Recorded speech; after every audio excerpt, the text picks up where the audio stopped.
Welcome back, everyone, to the Elusive I, the nature and function of the self.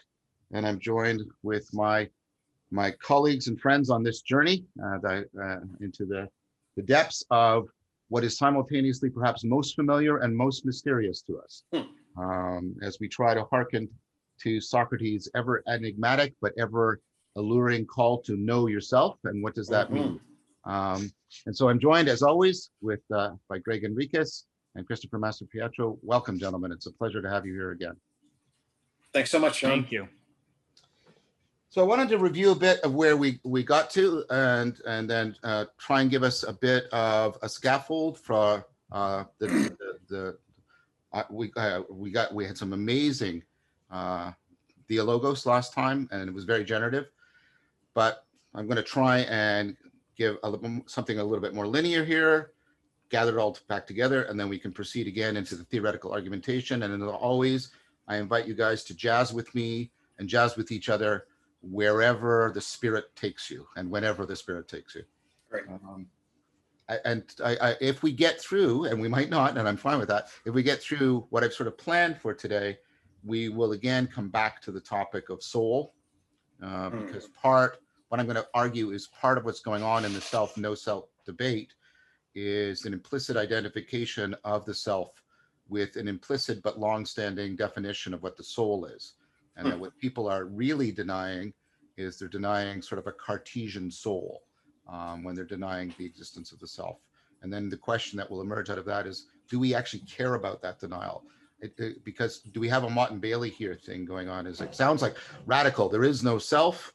And then it turns out, well, what I mean by that is there's no Cartesian soul. It's like, well, that's not the same claim. And so and let's not jump into that right now.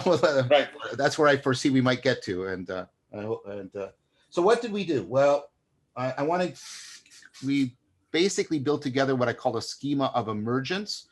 And what we did was at the biological level, I was talking about, autopoiesis and the kind of self-relevance, right, that is appropriate to a biological system. And then we moved into the level of temperament and character, and with something more like niche construction, the self-relevance that allows the agent arena relationship to really start to come into a more longitudinal framework. And then we moved into consciousness, and the self-relevance there was that reflection ability we have, the I-me relationship. And then it gets taken up into culture, the sociocultural self-relevance, where internalization, and then Greg did his masterful journey, right, taking us from the primate through to full personhood, participating in the justification arena. And so we've got a schema of emergence that makes it plausible how we can use the relevance realization machinery integrated with the well-established version of that called self-relevance, which is the grounding of relevance realization in relevance to an autopoietic system. We can make use of ideas of, mutual modeling and exaptation to get the emergence to be plausible. And that's sort of where we got to. And then Chris brought up a very important question about, I don't want to misrepresent it, Chris, but you were basically trying to talk about the way, how does this model of emergence fit in with what seems to be phenomenologically and existentially non-deniable, which is this differentiation but relating back to its self-function that seems to be so central to the self. And Greg and I agreed, as always, your question was, I think, pertinent and bordering, and I mean this is a compliment, bordering on profound. It's like, right, so we've got this third person, and I think valuable theoretical scheme of emergence, but how does that gel with the first person process of individuation, differentiation? And then that led us pretty naturally into the discussion about the dysfunction of identification. And we took up the topic of narrative. We came back to Strawson again. And I talked about why narrative is central, especially for the upper layers, especially where Greg was talking, that narrative enables us it's indispensable, I would say, to becoming temporally extended sociocultural moral agents capable of full personhood.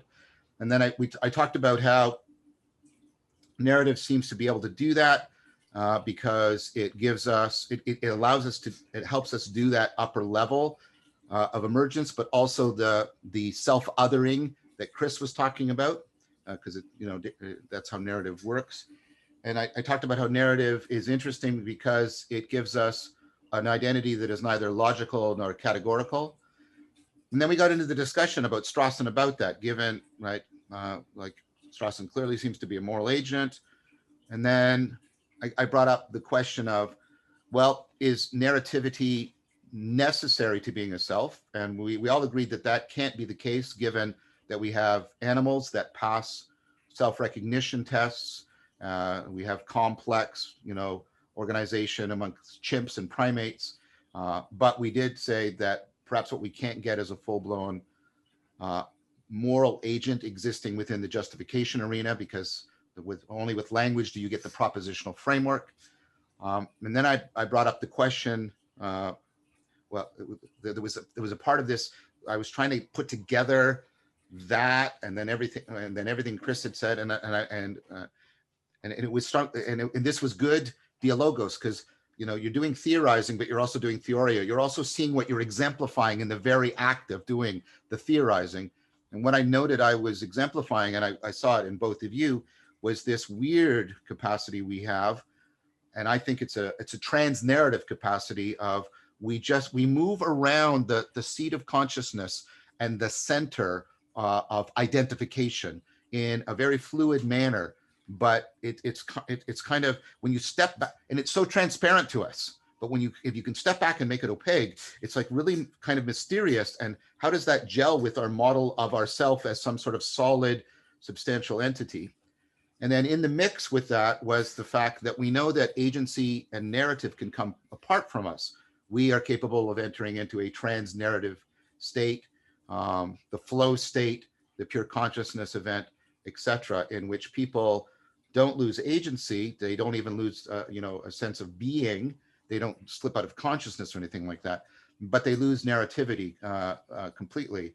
And so we sort of left it there, but I was wondering if if there's potential connections between this trans narrative shifting around of, I don't know what to call it, the center of the projection of consciousness and identification, I should say, and the trans narrative imaginal space we can find ourselves in things like the flow state, altered states of consciousness, that whole spectrum of alternative states of consciousness that Yaden talks about, in which people lose narrativity and they lose the standard egocentric sense of self. So that's where we sort of got to.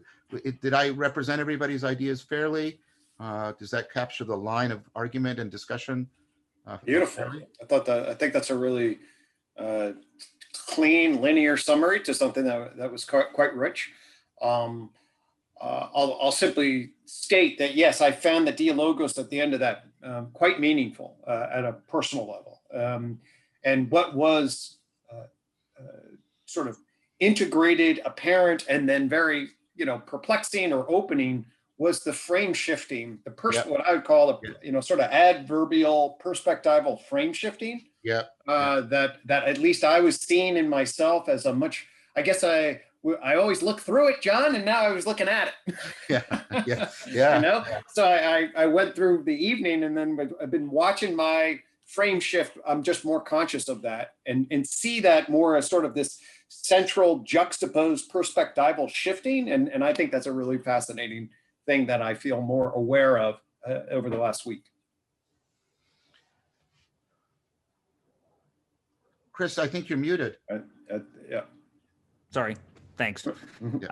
Yeah, I agree, Greg. I had a similar feeling by the end of it. And I think that in some sense, we'll have to qualify this properly later on, and probably not today. But I think that what we stumbled upon accidentally in the course of that dialogue right toward the end was a recognition of and an experience of self as spirit.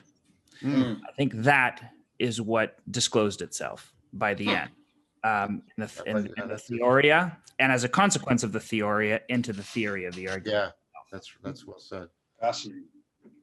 Yeah, and we talked about, if you remember, I proposed that the self-gluing function can go from an egocentric to an allocentric, even ontocentric situation, in which the gluing is no longer of the sort of egoic model of the self or something like that, but instead it gets the identification is with and through sort of reality and the world, sort of a kind of profound kind of self-transcendence, because people, of course, report that in the flow state. They report this tremendous sense of at-one-ment and the narrative sense of self, that self-conscious, self-narrating function drops away. And instead it seems to be, right, it seems to be, and I don't mean this in the usual pejorative sense of the word, it seems to be projected onto the world, because the world is integrated and intensified and shines, a phenomenon, right? It shines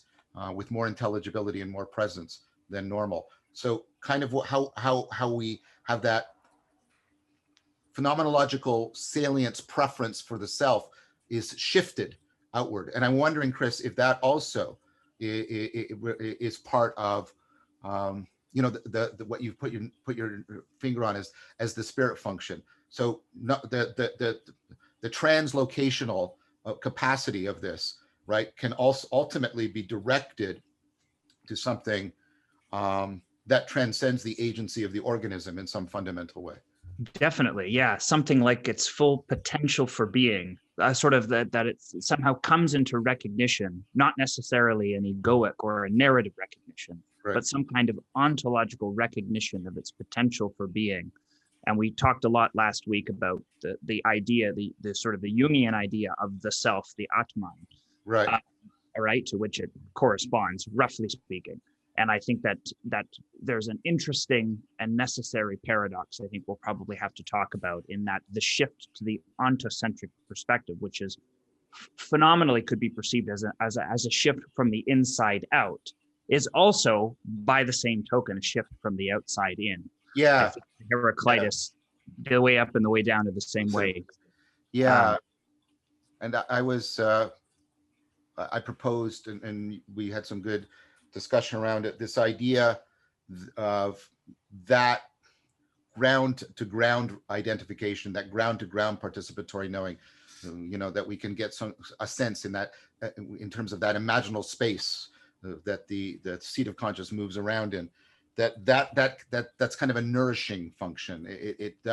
I'm sorry, it's a metaphor, but there's some kind of our ability to be integrated within the psyche is somehow empowered by our ability to be integrated without the psyche. There's something going on there. And I think therapy taps into that kind of nourishing in a powerful way.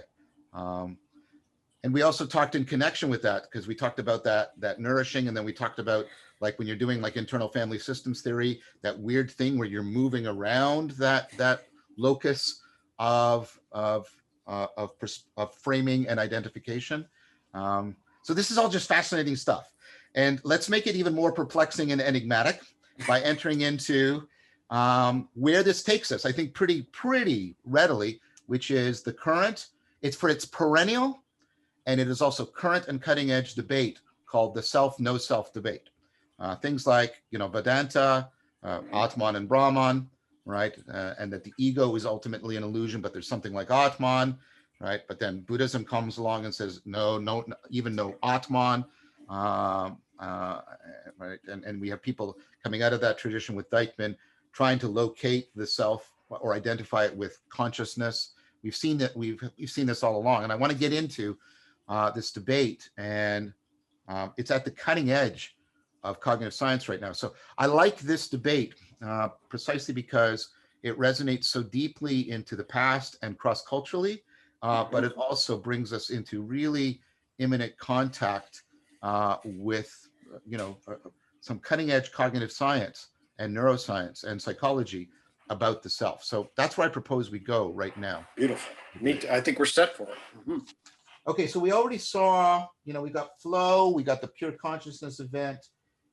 We have this idea that people report We have, what's her name? I think it's Bernadette Peters, who wrote a series of books, No Self, right? People report a loss of a sense of self, and Yaden has like a continuum. People report a loss of some important sense of self, the narrative, self-conscious, egoic self in flow, and then you can get full-blown pure consciousness events. You can get we have a whole family and a whole continuum of altered states of consciousness in which people phenomenologically report things, but they do it in a way that is going to provoke debate, because it's pretty damn well paradoxical, because they'll say things like, I remember that I didn't have a self. It's like, what's doing the remembering, and what's doing the reporting, and what's establishing the continuity between the person speaking and that state? And it taps right into this thing we've been talking about this translocation of the framing and identification function, and the weird imaginal continuity that exists there. So I think what we can take it as we have bona fide tons of independent converging reports of people claiming that they've had experience of no self, but there's paradox, because the paradox I remember that I had no self, and what's going on there? And do you mean all of your functions, all the self? Like, what does that mean? And then the paradox is worsened. Is that the right way? Because we have people going into this and coming out and saying, I realized my true self, and that's more like a Vedanta Atman with Brahman, as opposed to people saying, I realized there was no self. And it's, again, what's the agency of that, right? So this is a tremendously provocative, paradoxical, and mysterious thing. But I do take it that we have good reason to believe that people are, right, that this is bona fide phenomenological reporting going on. And that at a minimum, I'm not saying at a maximum, because that's what we're discussing, at a minimum, the folk model of the self is somehow being seriously challenged and undermined in these experiences. And perhaps, maybe not, perhaps that's all that's being challenged. We don't know. Okay, so that's the basic framing.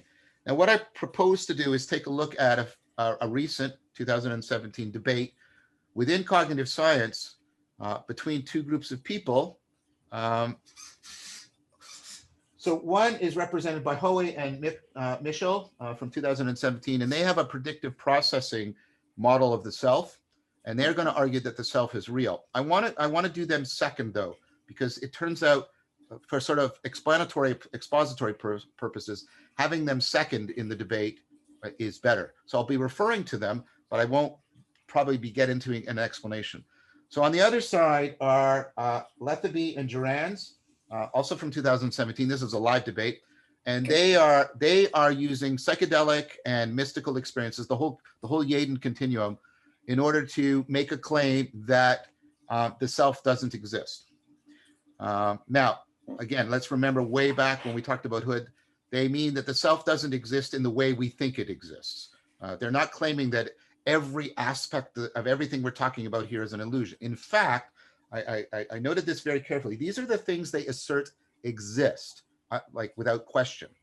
They they invoke throughout the paper what I would call relevance realization. They invoke relevance, they invoke salience, they evoke adaptivity. This is central to their argument. So all of the machinery that we designated as real, as we built the emergent schema, they designate as equally real.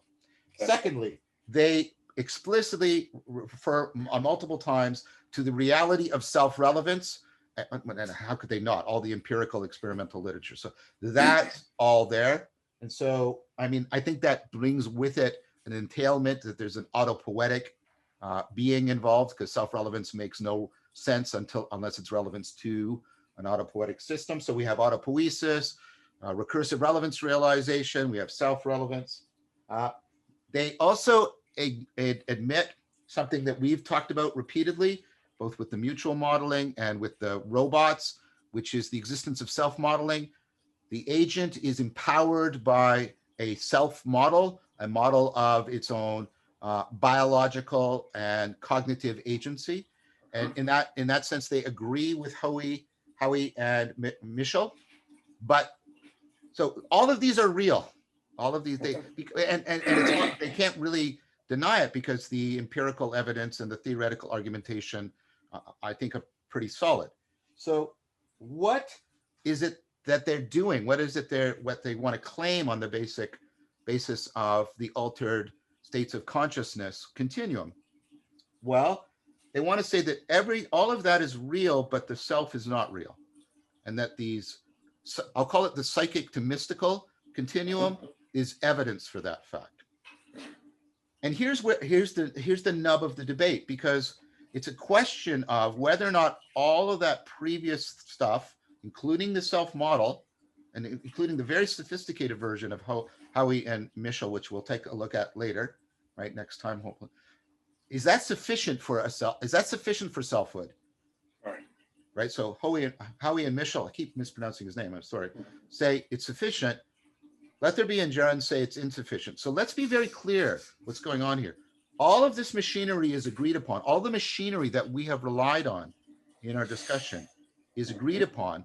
And the debate, right, is about whether or not it's sufficient for selfhood. That's exact. So, and what Let there be and Jaron want to argue is that the psychedelic to mystical continuum shows that the reality of all of those things on the list, and even the coherence of that reality, is insufficient for selfhood. Does that make sense as where the gist of the argument is? I'll stop talking. I've been talking a lot. Go ahead. No, I'll just say that actually, if we sit with that for a little bit, we spend a fair amount of time problematizing the folk self, right? Yeah.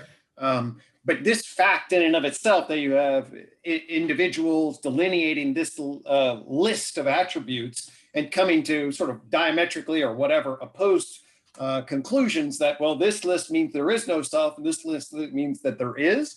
It just speaks to the elusiveness of what exactly is the reference, and it speaks to it not just, so it's problematized. I guess what we want to say is we're having this conversation in part, it's clearly problematized amongst the academics, and you don't go, one of my critiques is, you go to physics, I mean, of course there's edges, but you go into psychology and you learn all of these different kinds of perspectives, and there really isn't a coherent, agreed upon consensus. And that debate, speaks in some ways, at least, to that kind of fact. So I'm going to make a meta point, which is I'm going to go through the debate.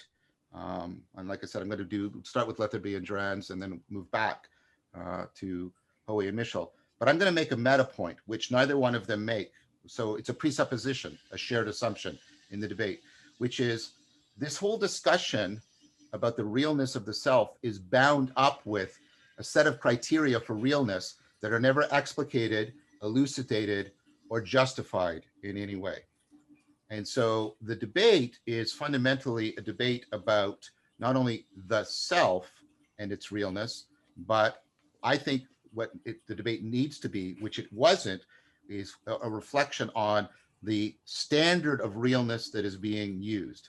And I'm going to argue that there's equivocation around this, and there's actually a kind of a Mott and Bailey thing going on. It says they sound like they're saying, I don't want to trivialize them because I respect what they're doing. So I'll try and do this, I hope, as non-derogatory as possible. They're saying, oh, the self doesn't exist, and that sounds profound, but remember, they've already given all this other stuff, right? And it's like, wait, and then what they're going to say is, well, the self isn't real the way a Cartesian soul is real. And it's like, we haven't thought of Cartesian substances as the standard of reality for a very long time. I did learn that in my psychology classes. Like, let me give you a quick analogy.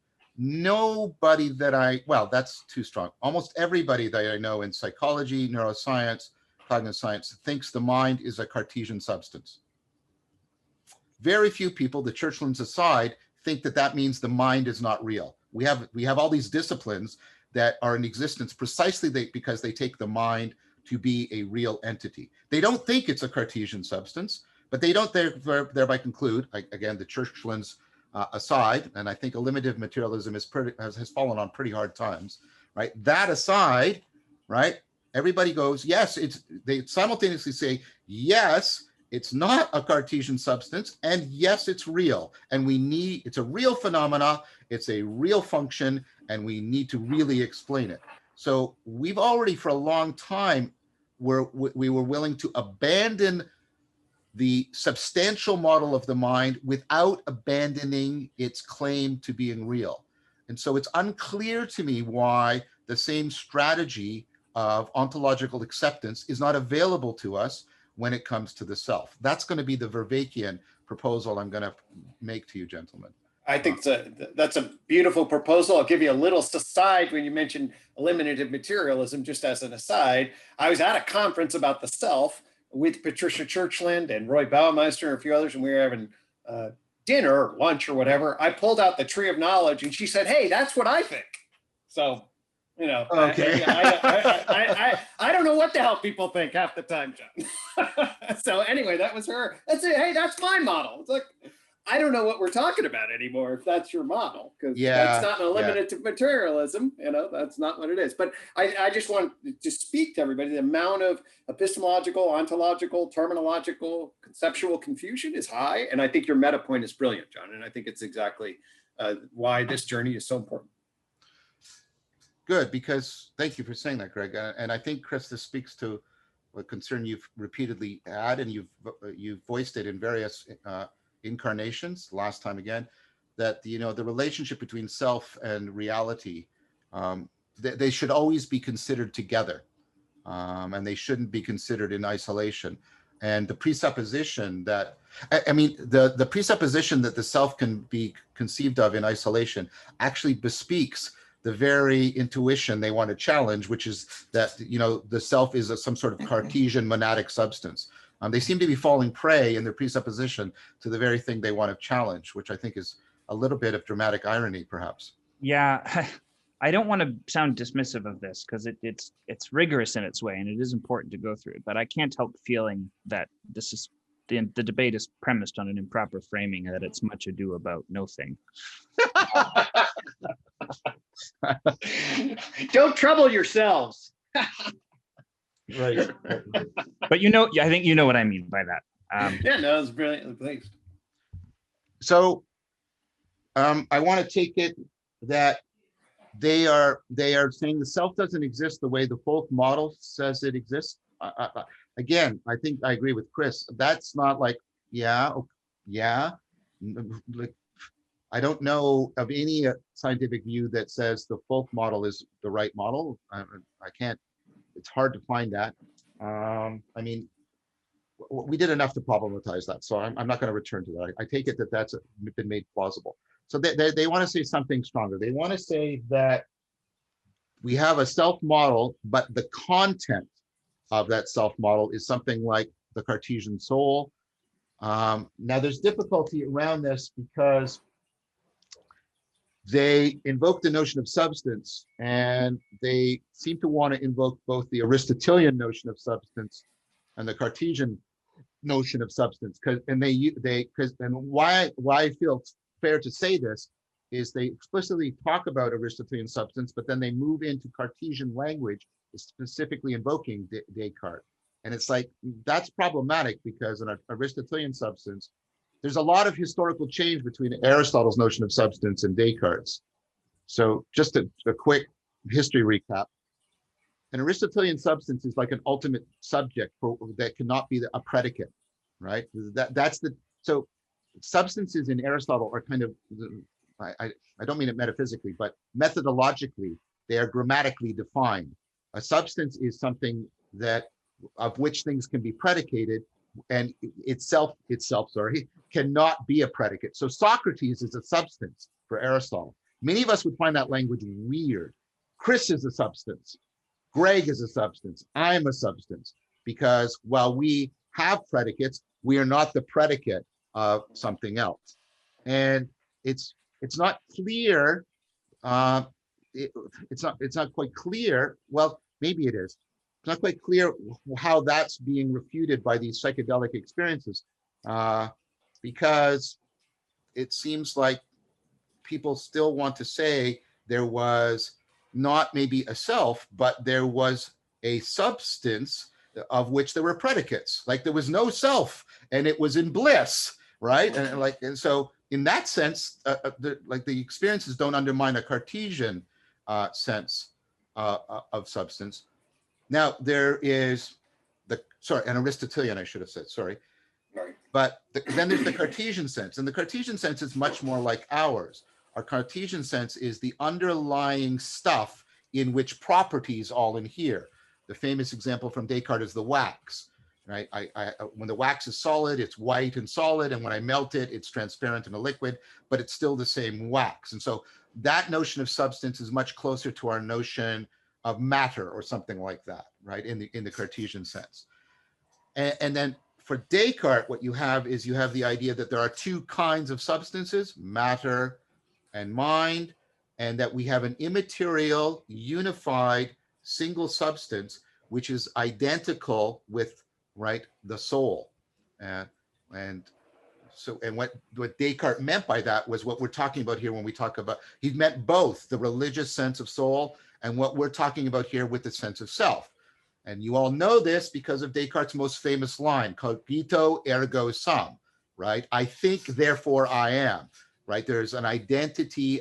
The thinking substance is also the locus and basis of identity, the identity of the self. And that is the thing that gets saved, the soul in Christianity, and that's your essential identity, et cetera, et cetera. Now, I think that Gerens and Letheby and Gerens have a much stronger case when they're talking about that the Cartesian soul is undermined by the psychedelic to mystical continuum. Because it seems clear that something like that Cartesian entity doesn't line up with the phenomenology of these experiences. So I just wanted to get clear about that. And I don't want to be so strong as to say they equivocate, but I think there's ambiguity, and they're trading between sort of the Aristotelian notion, which it's hard to see how that's undermined because we still make predications of whatever's happening in the no self, right? So it's like, I think what they mean is insofar as that subject of predication is also a Cartesian soul, that's what's being undermined. And I think the weight of the problem is on the Cartesian aspect of substance, not on the Aristotelian. Does that strike you guys as plausible as an argument? Very, yeah. I mean, it certainly strikes me as plausible, and certainly as with my own, schematic for these various parts and domains. So I hear them, and I hear certainly the folk model, or at least the standard folk model, is my self-conscious personhood narrator is some, epicenter of my being, what I take responsibility for, etc. That's going to relate to a Cartesian, frame. I think, therefore I am, right? And then when we drop into, the transcendent grip, world-changing grip of our phenomenological experience of being, that self-consciousness dissipates and is what's lost. So all of that sort of lines up as far as I'm saying in terms of what at least the facets of various angles are being seen here and how that would cohere. Thank you, Greg.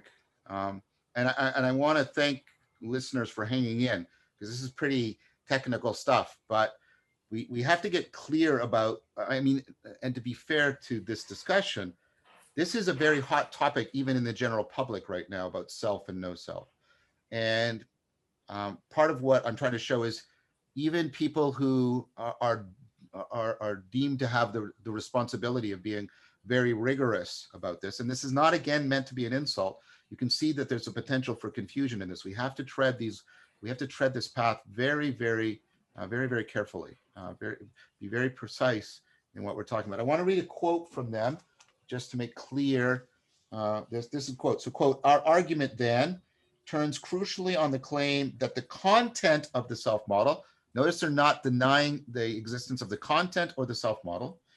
"Our argument that turns crucially on the claim that the content of the self model is that of an enduring substance which is distinct from all the mental, emotional, and physical activity of which it is supposed to be aware.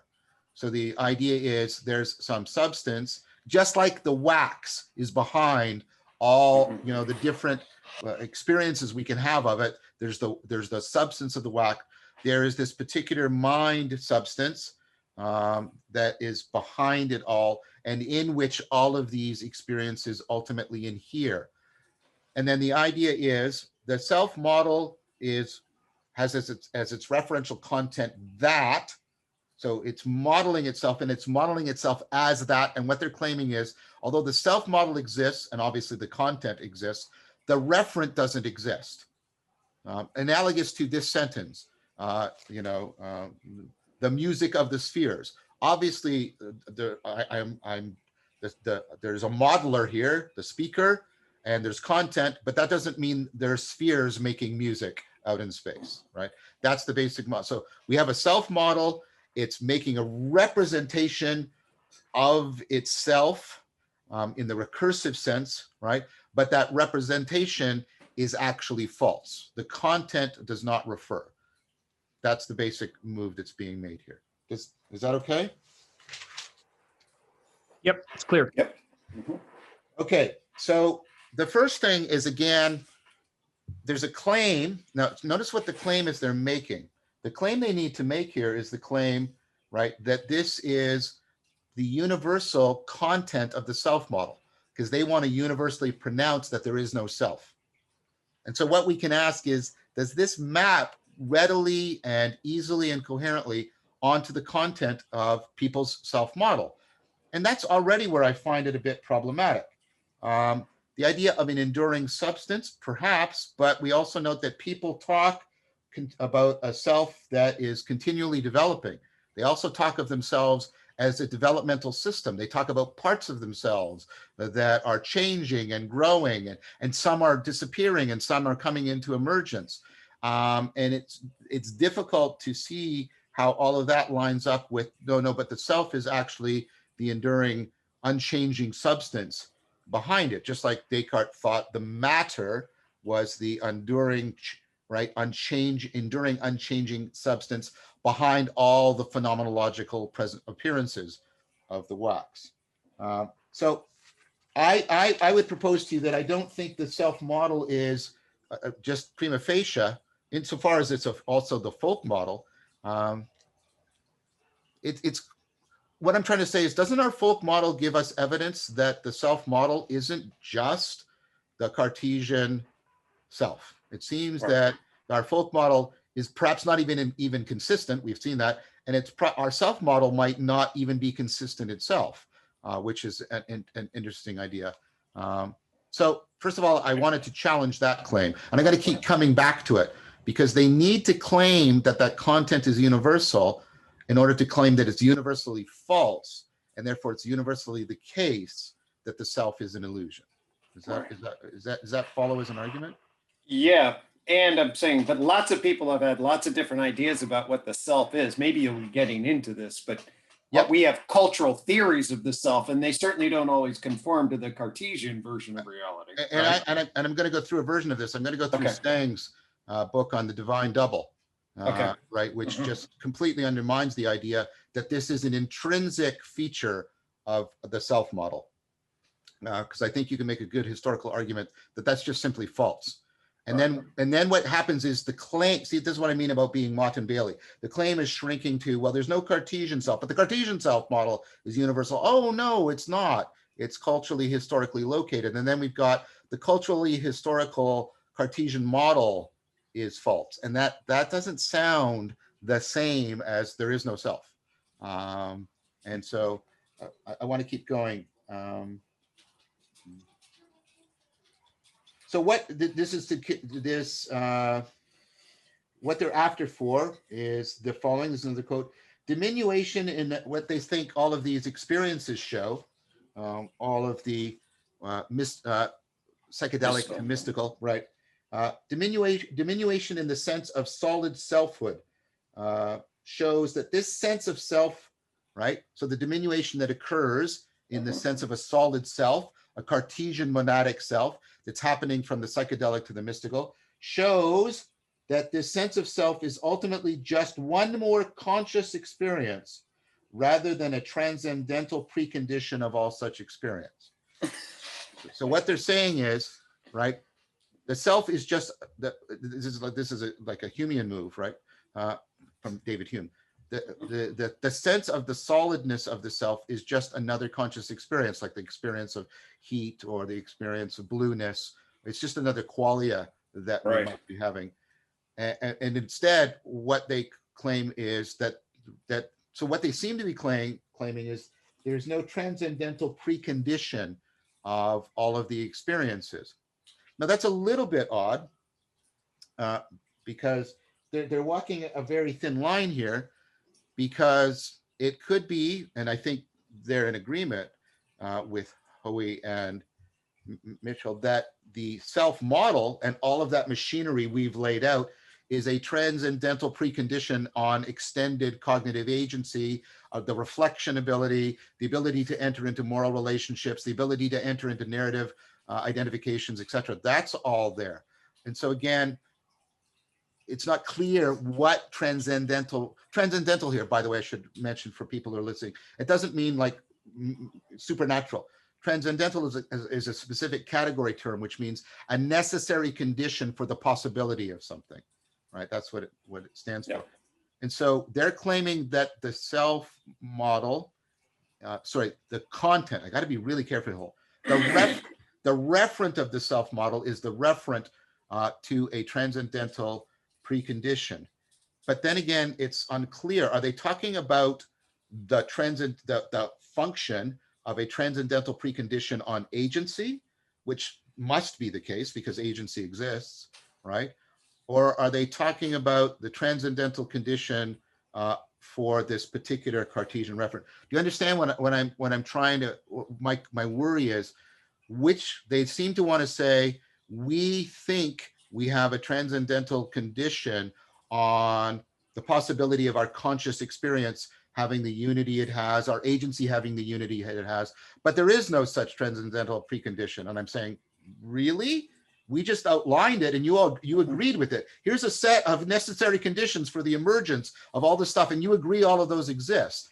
So again, what it seems to be saying is, we agree that there is that transcendental precondition on agency and the unity of consciousness, but the image you form in your conscious experience actually doesn't point to that in any kind of accurate manner.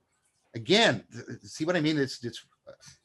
I'll stop. Go ahead, Chris. Right. So they're implicitly kind of confining the ambit of their definition of selfhood to the sort of phenomenological content that is represented by those preconditions rather than the transcendental conditions themselves. Right, exactly. So and on that basis, they're rejecting its existence. Right.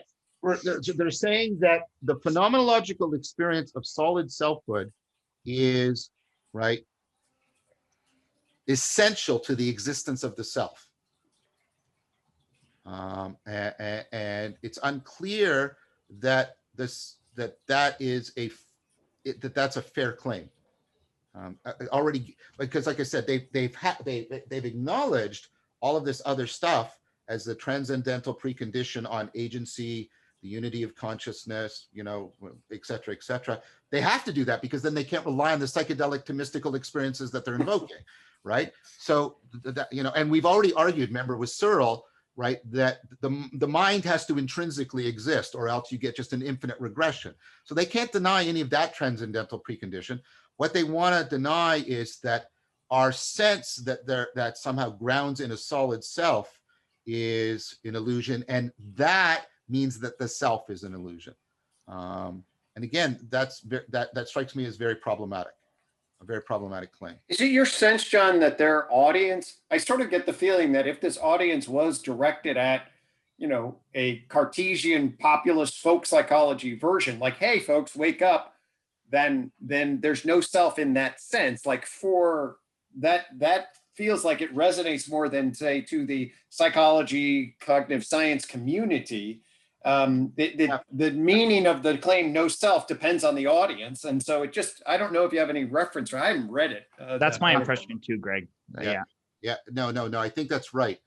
I think, and now to be fair to them, I think what they're saying is there's a presupposition of a kind of Platonic Christian framework behind the notion of the self, and that framework's model of the self is false. That's what they're saying, and that would be provocative, I think, to at least our historical cultural context. So that is something important, but that is not the same thing as making what they want to be making, which is a claim about, they're trying to make a scientific claim, to my understanding. They're trying to make a universal claim about a particular entity from a scientific standpoint, rather than a cultural historical claim about a particular cultural historical model somehow being inaccurate.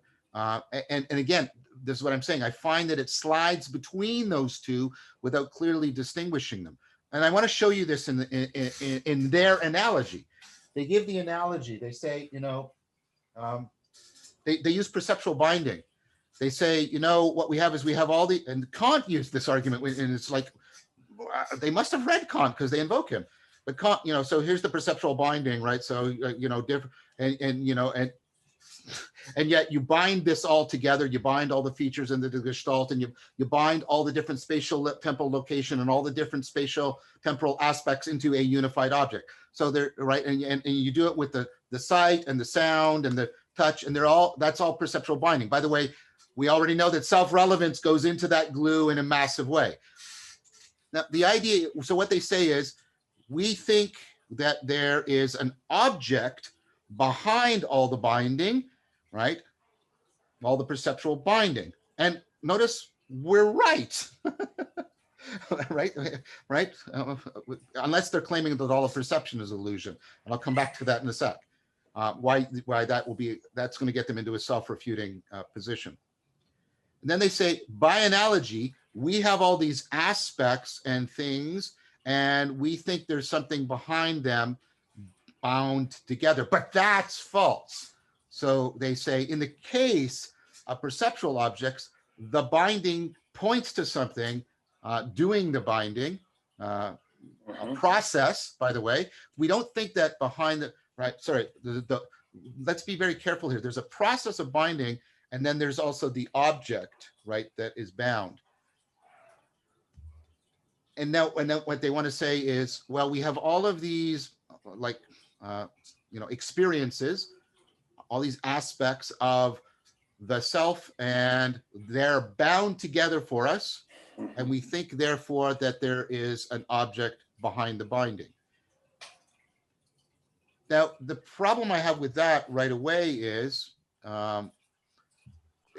basically Kant's argument, which is, well, if I'm going to bind the object together, right, I have to, all of the aspects of the knower have to be bound together if all of the aspects are going to be bound together to have the object. And then the idea is, when the object is really bound together, Kant said, well, a condition is all of these things are to bound together. So once again, we come down to this division. The very argument points to the fact that there has to be something that binds all of my acts together, a process like the binding in perception, and right, and there has to be a unified, integrated process in order for that to occur. So again, there is something there in the binding. They can't really deny that. It's presupposed in the very analogy they're using.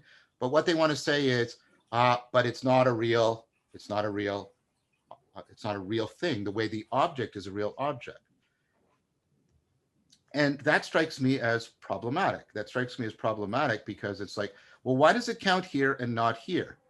And what they seem to be saying is, well, you know, we've got good empirical evidence that there's this object here. Well, I mean, we don't, other than we think all of these things are bound together in an object, right?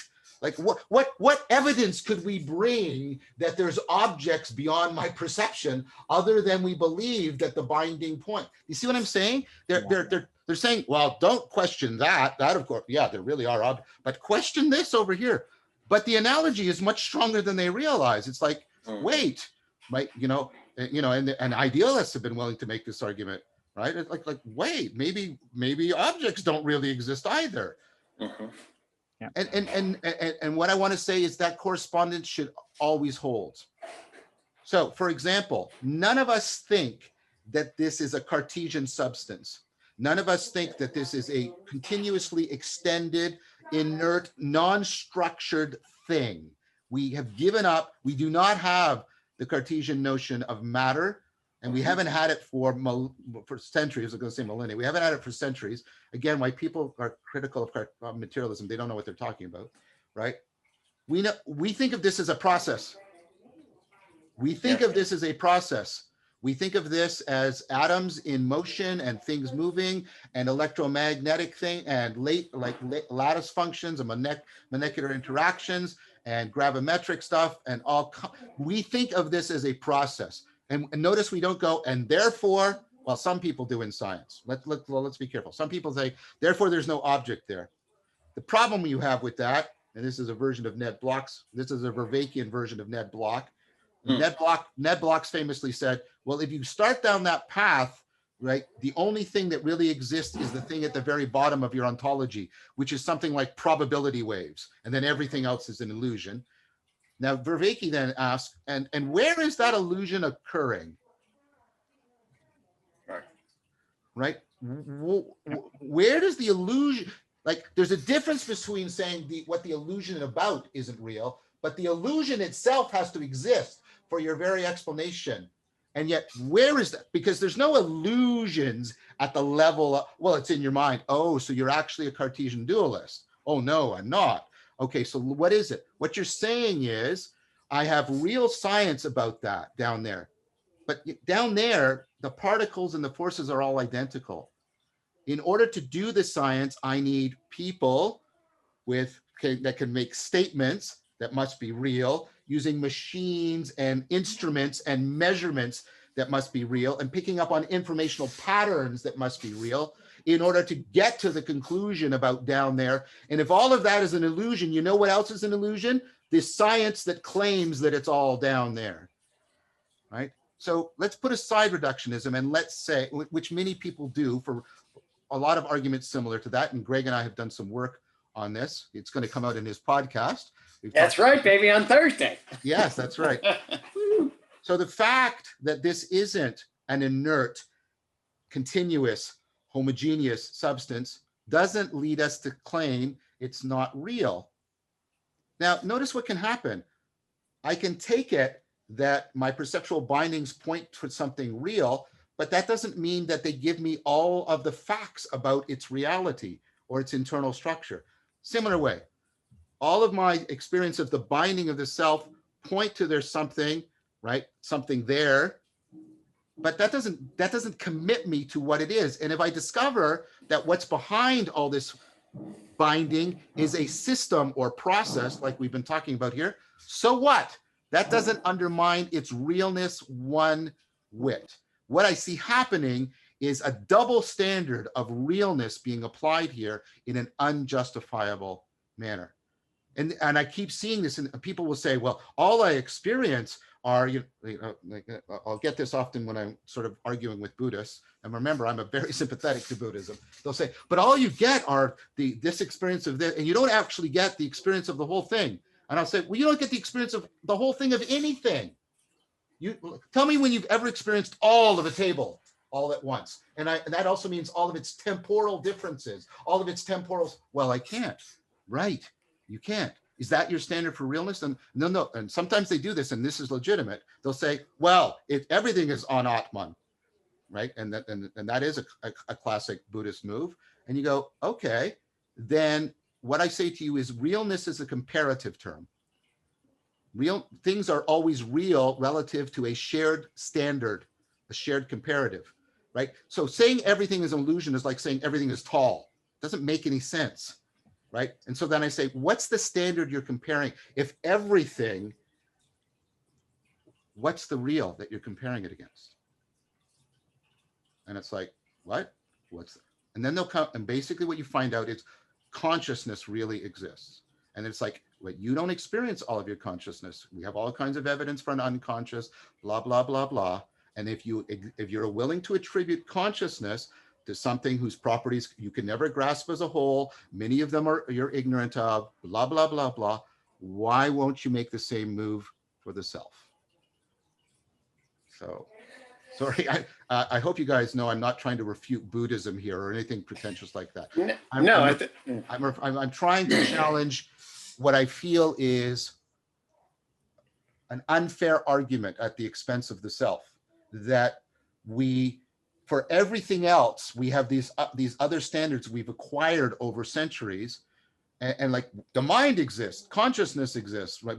Tables exist, scientific instruments exist, science exists, right? England exists. We do all of that, but no, the self is not a monadic Cartesian substance, and therefore it's not real. It doesn't exist. I think this is just unfair. I think this is an unfair argument. And so, is it true that we're not a Cartesian substance? Yes. Does the self model sometimes refer to a Cartesian substance? Yeah, well, Descartes and lots of people. Is that a universal intrinsic feature of the self model? No. And then that takes me to Stang. Stang has the book, right, The Divine Double, where he argues in the 3rd century, you have a cultural consensus, and I'm using this because it's in Western civilization. You have a cultural consensus in Gnosticism, Hermeticism, early Christianity, Neoplatonism, that we are not individuals, we are individuals. There's a spark of the divine in us, right, which is not our full self, and it is inherently it's inherently dialogically related to, right, to the divine double. So our self is actually an inherently relational thing that's in constant development as we move to reunite what is in here with what was up there. And I'm not saying that's true either. That's not the point I need to make. The point I need to make, and this is Stang's point, we have overwhelming historical evidence for a period of time, significant and actually generative of a lot of our current ideas, in which the self model that was current was not of our Cartesian soul. Oh, the Christians had it from the beginning. No, they don't. No, they don't. They do not. That is not in the literature. And technically, and what I mean by this, in terms of orthodoxy, Christians don't believe in a Platonic or Cartesian soul because they believe in the resurrection of the body, right? They believe in an inherently embodied sense of self. And so, and they also believe that their identity can be bound to Christ. It's not I who live, but Christ who lives in me. They don't have the Cartesian sense. They came to later, but to think that that was a continuous and unchanged idea within Christianity, I think is historically anachronistic. So what do we have? What we have is that for some people at some time, the self model's content was of our Cartesian soul, and that turned out to be false. And I go, okay, great. Agreed. Yep. What does that tell me about the self? And if you keep the historical argument separate from the scientific argument, like I've tried to do here repeatedly, I don't think it tells us very much about the self at all. Right. Well, I mean, I think that's a very, powerful and certainly convincing argument to me. One of the things that, I don't want to sound like any kind of broken record here, but I'm very convinced that the ontology of this mental domain that we try to struggle with, I'm more convinced than ever that we psychologists break off behavior for epistemological reasons that shit we can study. And then we leave ontological questions of the mental to the research programs. And there's no referent for cognitive or mental. And of course, if there's no referent for cognitive mental in a coherent way, consciousness, self, all of this stuff gets enormously fuzzy. And then you start your justification system about whatever you're claiming. And then all the networks of the positions of the arguments that you're making are then very, very potentially ambiguous. And I think you basically, laid out all sorts of ontological moving parts, all sorts of audience and contrasting moving parts, and allowed us to get a very clear frame about where we are and where we need to be locating our argument in relationship to, other positions. So thank you, Greg. I mean, I'm recommending that we basically do with the self what we did with lightning. Turns out lightning is electricity. We don't thereby conclude, oh, you know what? There was never anything lightning. Lightning doesn't exist. So don't worry about golfing and carrying the rain in a lightning storm, because there's no such thing as lightning. It wasn't the finger of God after all, so no worries. Yeah. So right. So when we discover what it is that does the binding through the self model and the self relevance, let's call that the self. And we might at some point in our history have thought, like we thought lightning was the finger of Zeus, right? We had, incorrect models, but right. But so what? We've had multiple models and they could all be incorrect, right? And let's say, okay, well, let's just shift. And let's say tables aren't Cartesian substances. They're actually, systems of atoms, right? Okay, they're still tables. Yeah. It turns out that that's what tables are. Turns out that that's what matter is. Well, matter doesn't exist because matter isn't an inert continuous substance. No. The word, remember this. What did the word atom mean? You couldn't cut it. It had no parts. Turned out the atom had parts. We didn't go, hey, you know what? There are no atoms because atom means no parts. And there we go. We said, oh, the atoms exist. You better believe they exist because of the atomic bomb, right? But it turns out that they're not uncuttable, right? And then it's like, well, maybe there's something down there that's ultimately uncuttable. And that's, of course, an ongoing debate because you're trying to reconcile quantum with relativity. And I won't go into that morass. The point I'm making is we have ongoing, I've given you several examples of we realize a particular model, right, was pointing at something. And then we made false claims of what we were pointing at. But then we didn't come to the conclusion that because those claims were false, the thing we were referring to didn't exist. We instead said, oh, we have to make different claims about it was we're pointing to. And that's what in fact, that's what I think is happening right now. Absolutely. We'll just double click on one point you made, because this is certainly something that we actually in our podcast, we basically said, well, I don't know if anybody's a materialist anymore. You made a reference to that today. But I want to just make a plug here, certainly from my vantage point. The ontology underneath the matter dimension, as I would represent it on the tree of knowledge, really points to an energy information field, basically. Yes. Yeah. And if you allow that, you actually do, to me, you start to at least allow for a language that's a lot more cool with mental than sort of billiard ball mechanics. I mean, energy information fields. I mean, now all of a sudden, the basic language of this whole matter mind, polarity that can't be put together. Actually, the cool thing about what's happening in modern science, as far as I'm concerned, and I'm not making any woo quantum mechanics claims. Yeah. I'm just talking about the base structure of reality could be argued to be an energy information field. And if that's the case, if that's really the binding web of what we're inside of, that's actually, you can play around with mental constructs a lot easier in that field. I agree. And that points towards deep continuity. And one more analogy I want to give. So there was a debate in the end of the 19th century around whether or not we could give a naturalistic explanation of life. And there were people, some of them very gifted, Henri Bergson comes to mind, who argued that we would not be able to give a naturalistic explanation of life. Instead, life had a special stuff inside of it, which he called the élan vital, which I always think of as a great shampoo name, the élan vital, the vital spirit, right? The élan vital. And this, by the way, alludes to— I could use a little bit of that. Yeah. And then what we've come to realize is no, life doesn't have that special stuff in it. Life is a very, if we want to keep the adjective, a very special way in which things are dynamically self-organizing and evolving. And we notice we didn't conclude, and therefore, because vitalism, that's the doctrine, is false, there is no such thing as life. We said instead, no, there's life, and it's this process rather than this substance. Again, right? We think there are biological organisms. They're biological. You see what I can do this totally. repeatedly, and it's like we are willing to do this here. What hangs over? What the burden of proof is on the people making this argument about what is specifically different here that is different from all these cases where we saw Cartesian substance didn't capture the referent, and yet we didn't think that therefore the reference was an illusory reference. I make the point about behaviorism that I think behaviorists basically made that error. They basically said, no, there's not some godlike mind cause. And then they were like, okay, we'll just call it behavior as if mind doesn't exist. That's basically what they did.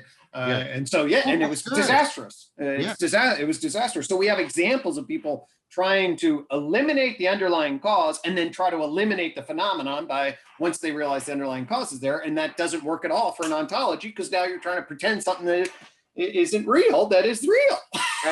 That's excellent, Greg. That's the example on the other side of people who did the elimination strategy, and it was a disaster. It was a disaster. That's very good. I hadn't thought about that. Thank you for bringing that in. That's excellent. So, I mean, that takes us to some really, really interesting stuff, because as I said, I mean, given what we said earlier about sort of the folk model and its associations with, I think, a particular perhaps misinterpretation of the Christian framework and the Platonic Christian framework, we are telling people that they don't have a soul in that sense. But given what we've already talked about, the weird phenomenology about this weird imaginal translocation of framing and identification, that's really the Cartesian model just doesn't even sit with some of the fundamental features of our experience in powerful ways. But that doesn't lead me to conclude that there isn't a binding process that is autopoietic and that is essential to my cognitive and biological agency. Totally. So that's sort of the, sorry, this was a bit of a monologue, but there was some very good fleshing out that you guys brought to it. But that takes us now into the deeper question of, is there any,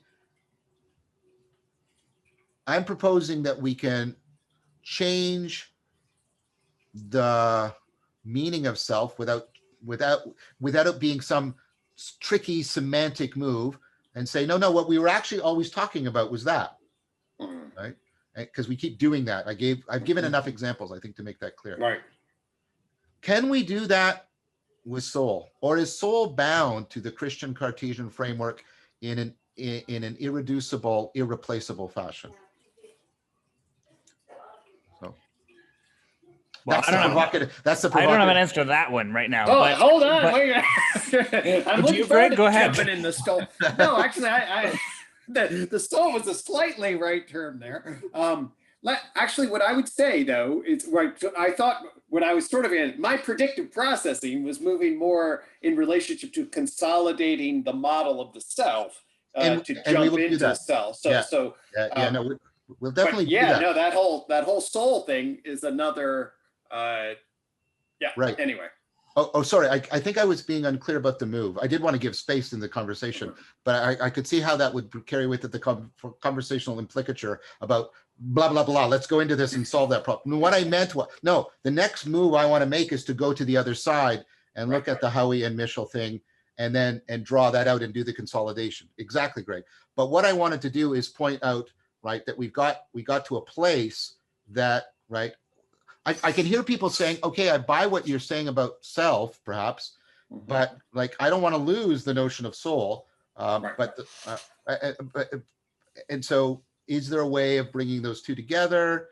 And why might you want to? So what I'm saying is I'm foreshadowing what I call the 3S conversation, the spirit, the self, and the soul. And can we give a naturalistic account of them like we've potentially done for self, that legitimates their functionality in the phenomenology without necessarily committing them to a Christian Cartesian ontology. Now, that's still going to piss off a lot of people because people want that Christian Cartesian ontology because it gives them the immortality of the soul and stuff like that. I think that commits them also to all of the problems of Cartesian dualism and the mind-body problem. And so for that question, I'm not going to bring that into this because Greg and I tackled that as best we possibly could on Untangling the World Knot. And so if you want to defend the immortality of the soul, you have to go and confront all of that argumentation. If you still want a notion of soul as something, you say, yeah, I get the self, but I want to point to something deeper, more existentially relevant. I'm in a lot of sympathy with that, and I want to bring out the question about what, the issue about whether or not we can reorient the three S's so they recohere together again within a naturalistic framework.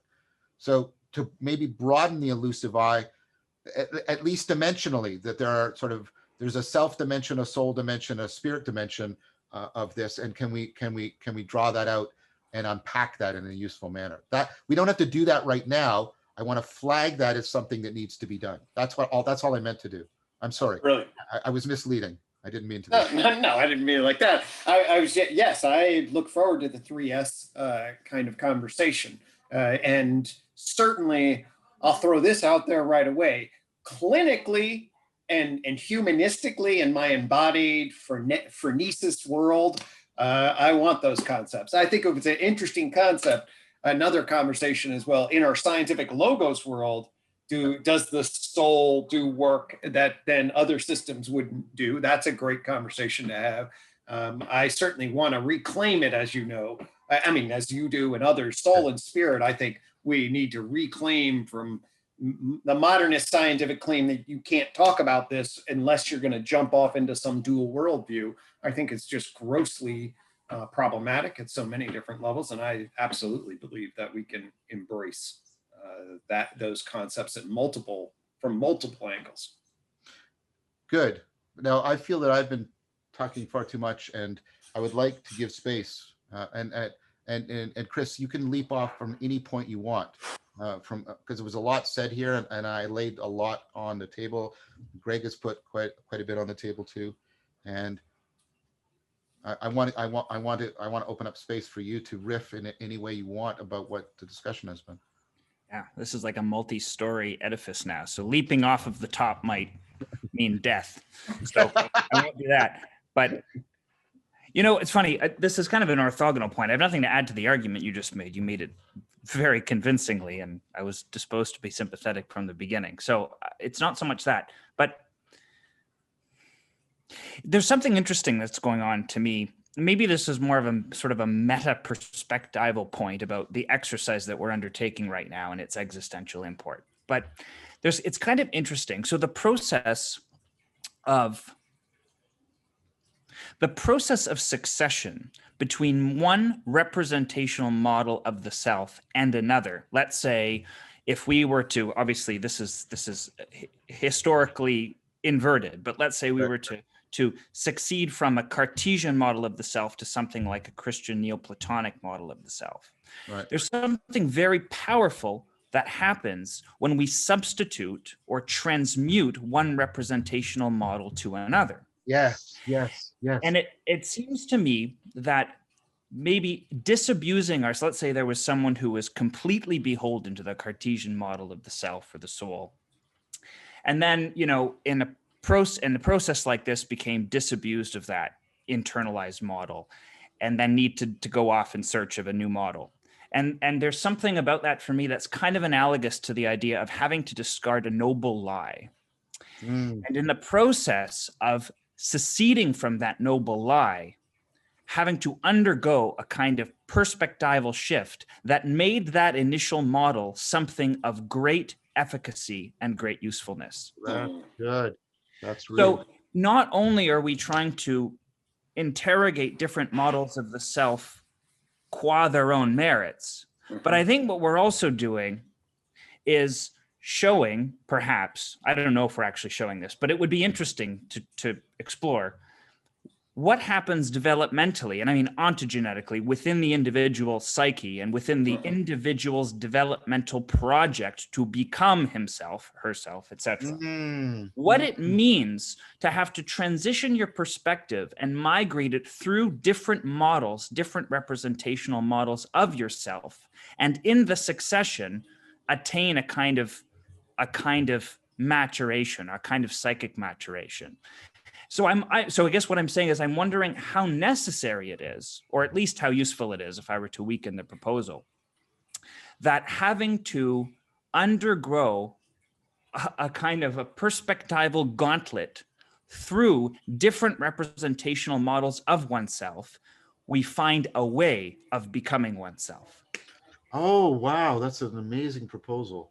So the idea is we might to some degree. I know you're not claiming, phylogeny ontogeny recapitulates phylogeny or anything like that. But the idea that right that part that part of what develops the self is actually the process, that almost this paradigmatic shifting through various representations of the self.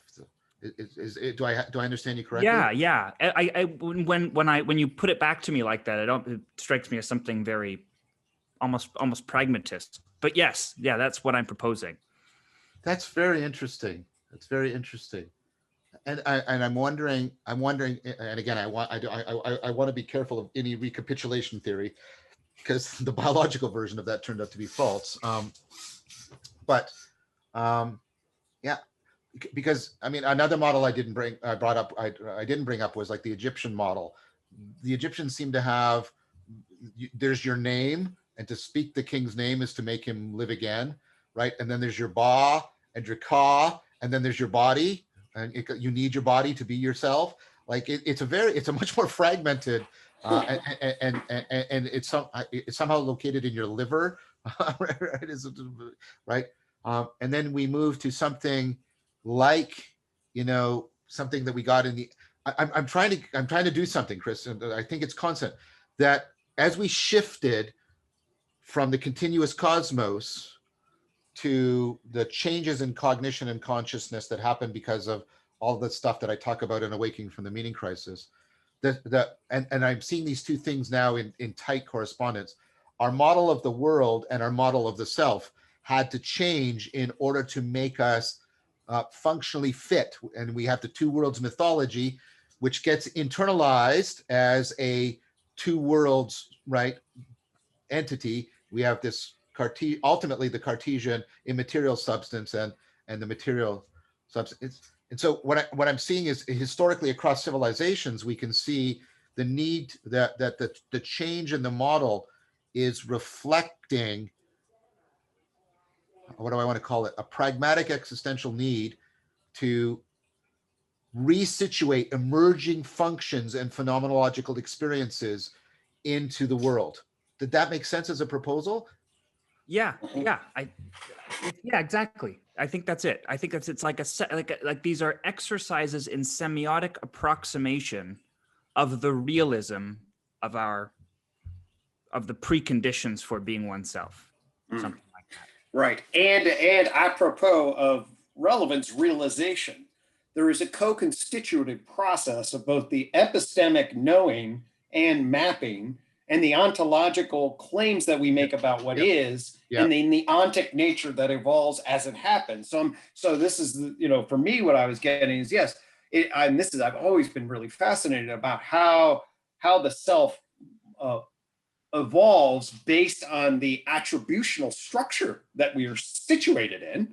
What would it be like to be the Egyptian self? And then what is the constitutive factors of that ontological, epistemological claim set that carries the content? And then how does it actually feed back in its evolution? So what I heard with you, Christopher, is really, and then picked up on by what you were saying is, John, is that developmental dynamic feedback process is absolutely something to wrestle with, and it speaks enormously both to the psychological levels of our the context that we find ourselves in, and then the interrelationship between that development and what is the socio-historical context that feeds back on it.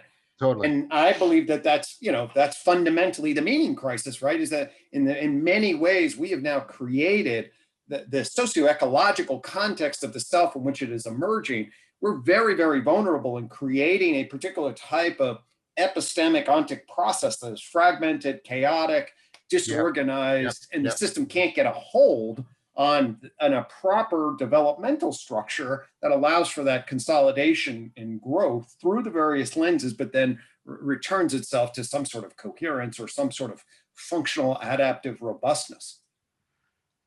That's very good, Greg.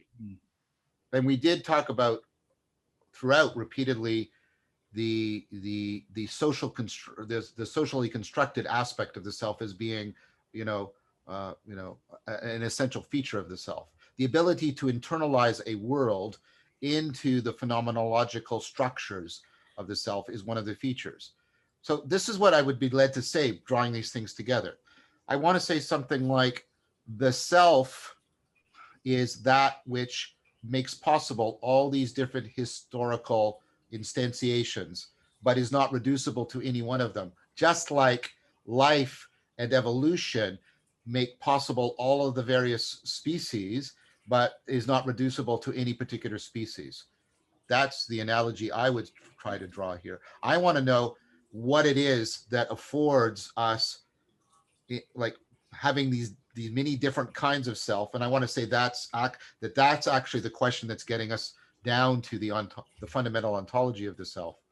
And I think that that's at many scales. It's historically, but it's also what we were talking about at the end of the last session. What is it in me that is binding together all of these aspects, all these agent arena relations, such that, right, that I'm here now, and now I'm here in my heart, like, what's going on? And there's something that is there's an imaginal space that is pointing to an underlying function, and I would ultimately argue a system, because we'll talk about it later. We know there are ways in which that process can come awry, can malfunction. Right. And I'm saying the features of that system that I really look forward to really fleshing out, or what. So here are a couple of features. See, this catches. So one is this adjectival, perspectival lensing, framing process, which can jump around. Right. It seems to me there's also sort of an episodic, self-modeling across memory in a particular way that has both then pictorial and it has the person narrating function element. And indeed, when I was popping through it, there definitely was a perspectival shift and a narrating shift and a memory shift. And I'd be, the self at some level is going to have facets or aspects of those kinds of components. Yeah, it's like a phase space in which those are dimensions through which, right, some attractor is being realized. Like you can get the shifting between, right, which does link it up to focal consciousness too in some ways, right? Bounces around in some ways, different, but it's definitely these are all the puzzle pieces that are starting to come together. And I'm of the suspicion that what we might want to be talking about when we're talking about the self is exactly that attractor space in the multidimensionality of our autonoetic shifting in memory, this phenomenological shifting, right, of framing and identification, right, and the narrative shifting we do, and we do these all seamlessly and interchangeably in a way that is a sophisticated coherence, and that keeps it maintaining itself in some autopoietic fashion, and that requires explanation. And I think the idea that what we're pointing to in the self is exactly that deep functionality. That's what I'm proposing. I'm proposing that that's what we're trying to refer to when we use these terms. Great. And I think there's precedent in it. I don't know if you guys would agree, but I think, there's precedent in the Jungian model of the self as distinct from the ego, where the self is a function of the psyche as a whole and is not, right, the particular autobiographical identity of the individual and things like that. And obviously similar moves, not identical, but similar moves in Vedanta between, and Atman, which is the ground, right? And the illusion is that the ego is the ground, but the Atman, and Atman is ultimately one with Brahman, which really goes with what we're talking about here about the self and the world being these interdefining identification processes. So, I think we're at a kairos. We have a choice to make here. I don't think the argument of Letherby and Drand commits us to their particular conclusion. We can just as readily say, no, I choose to go with, the standard and model of realness that's working at large in my world, and that will be the standard I use for the self. and that standard will actually refit the self naturalistically back into the worldview that we have. And so that's what I'm proposing, the move we make. I want to be very clear, right? I mean, you know, Evan Thompson and I forget who else, they put together the Self, No Self anthology. You should definitely read that. I mean, we can't in this series canvas all of it. I decided to take a cognitive science exemplary example of, you know, current example of the debate, because I thought it was an exemplar of the kind of moves that are made. It certainly resonates with a lot of discussions I've had with other people who propose from other perspectives and no self-conclusion. And that's what I chose to focus on, again, for you know, largely because that's what we have to do. We're constrained by time and space. I recommend people read that anthology, but I think what you'll find is you'll find a lot of the moves that we're talking about and exploring here are at work in many of those arguments and presentations. Yes, I think that to me, absolutely, don't mistake some feature of the thing for the thing when you discount it to then cause the discounting of the thing itself. Let's not make that mistake. Let's get clear about what it is and then refit what the ontology is that we see with a particular vocabulary, as long as it has integrity, and I think it does. Right, and I think I want to remind people, like, that they've been willing to make, again, one more time. People will say, well, that doesn't feel like myself. Well, your mind doesn't feel like what your mind probably is, right? And your body doesn't feel like what your body probably is. Like when you introspect into your mind, you have no awareness of your brain. That doesn't in any way prove that your mind is not a function of your brain, right? That's an actual fallacy. It's equal to this fallacy. Lois Lane is looking at Clark Kent and she believes she's not looking at Superman. Therefore, Clark Kent is not Superman. You buy that argument? No, it's obviously a fallacious argument. Somehow, the star reporter of the Daily Planet can be fooled by people putting on, where'd John go? I don't know. Oh, he's back, right? But nevertheless, all of that aside, right, that's a fallacious argument. The fact that it doesn't feel that way, right, that doesn't mean that isn't the way it is. But it also, right, you have to steer between these two things. Your inner feel might not be accurate, metaphysically complete, but you shouldn't jump to the other conclusion. Therefore, because it fails, the entity we're talking about is an illusion. That doesn't follow either. Yeah, that's I think a perfectly that's a perfectly coherent, I think, position. I want to just caveat it slightly though, to say that one of the things that, so there's a difference between someone saying this doesn't feel true, this doesn't feel right, and this isn't useful to me. And you know, one of the things that now, if you're setting out in part, John, to give a naturalistic, sort of scientifically according definition of the self and all of this, Trying to, or at least afford that to emerge. Right, Yeah. right. So, you know, that's a project that has its own integrity based on its own aim. Now, one of the things that I think we're going to keep checking, though, as we go along, is that, Right. you know, one of the features of a theory of self, whether it's the feature that we're after or not, one of the important features of a theory of the self is how useful it is to fostering the theoria, to use your language, John, of experience that actually help us to attain the project of refining and deepening our connection to what that notion actually means.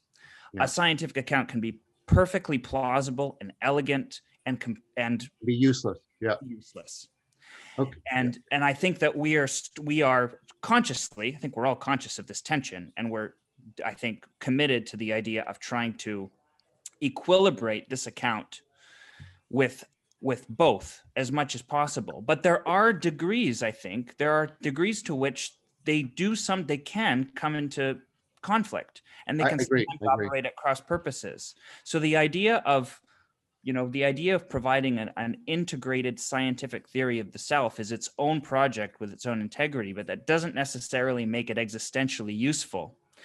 But existential usefulness, I know for me, existential usefulness is the goal. It's not a subsidiary goal. It's for me, the principal goal. It doesn't mean it has to be for the two of you. That's But very well said. one of the reasons that we're doing this is that there's a consonance between our goals and we're able to negotiate between them. But the goal of offering a scientifically elegant account of the self and the goal of offering a model of the self that is existentially invigorating and prescriptive and normatively instructive are different things. And just because we offer one doesn't mean it does the other.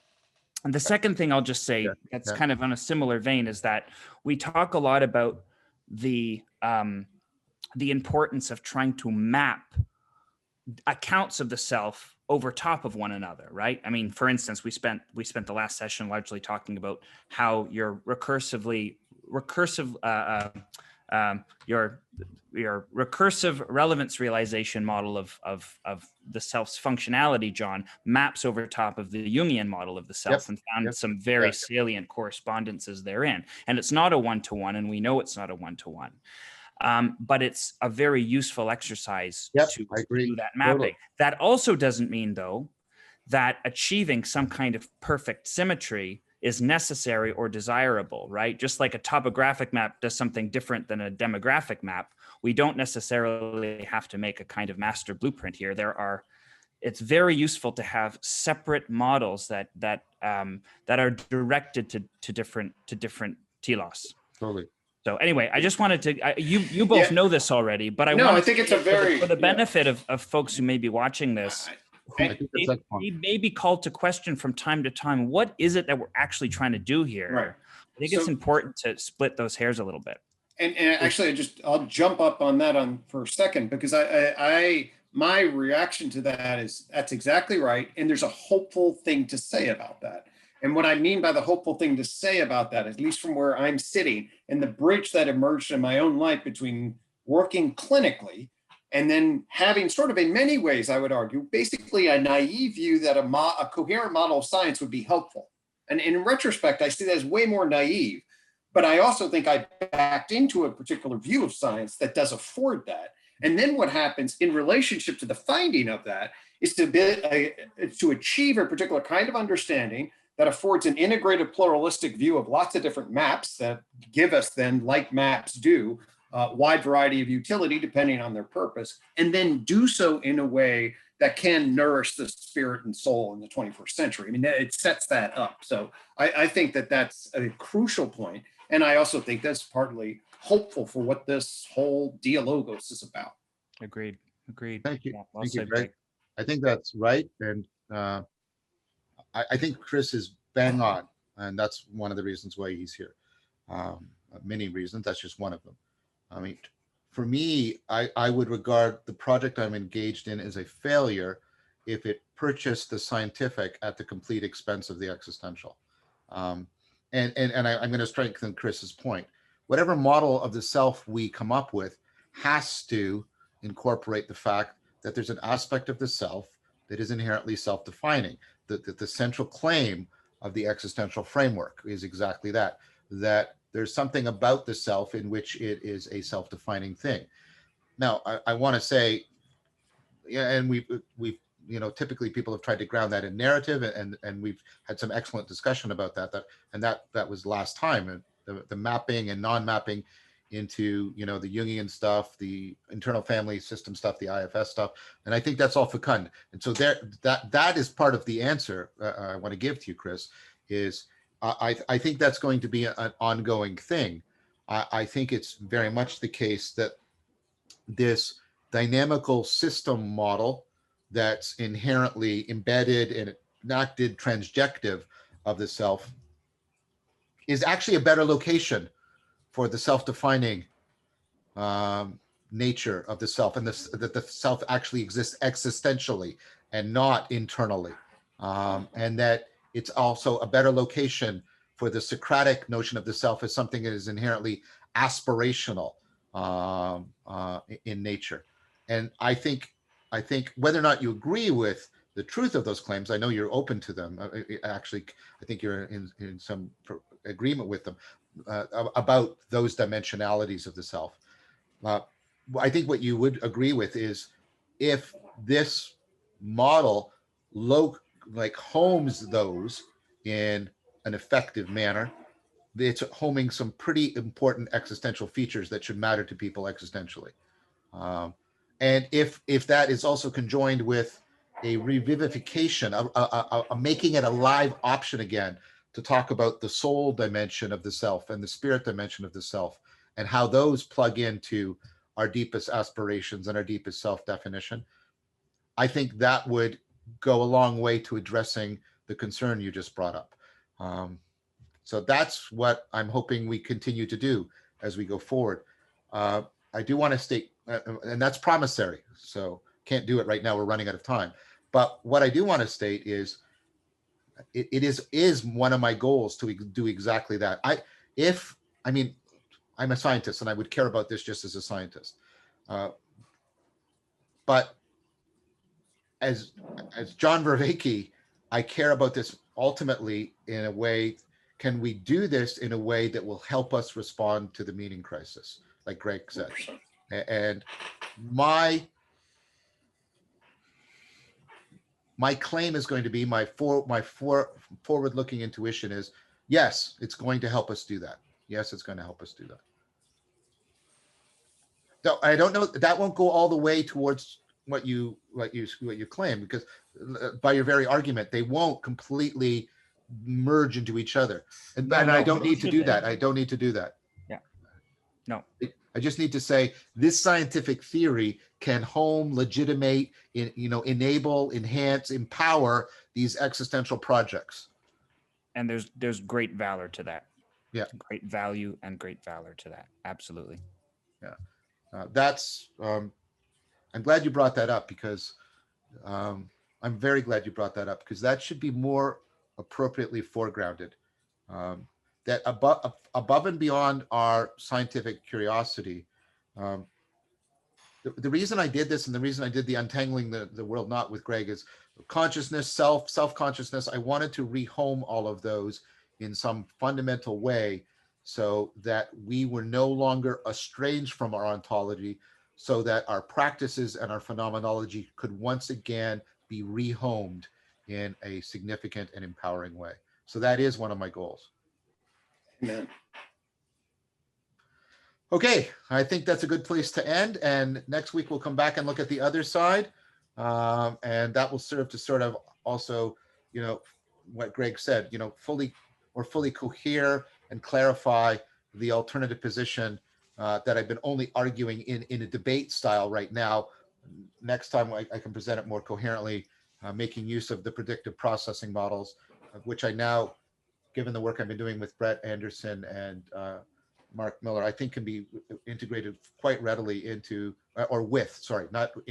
they can be integrated together, relevance realization theory, predictive processing theory. And so, yeah, I think this is very, very exciting. So sweet. Any final words, gentlemen, before I push the button and bring it to a close? No, for me, I feel that I'm glad we laid this groundwork. I have a vision, and I'm feeling the ground, and myself is excited about it. Likewise.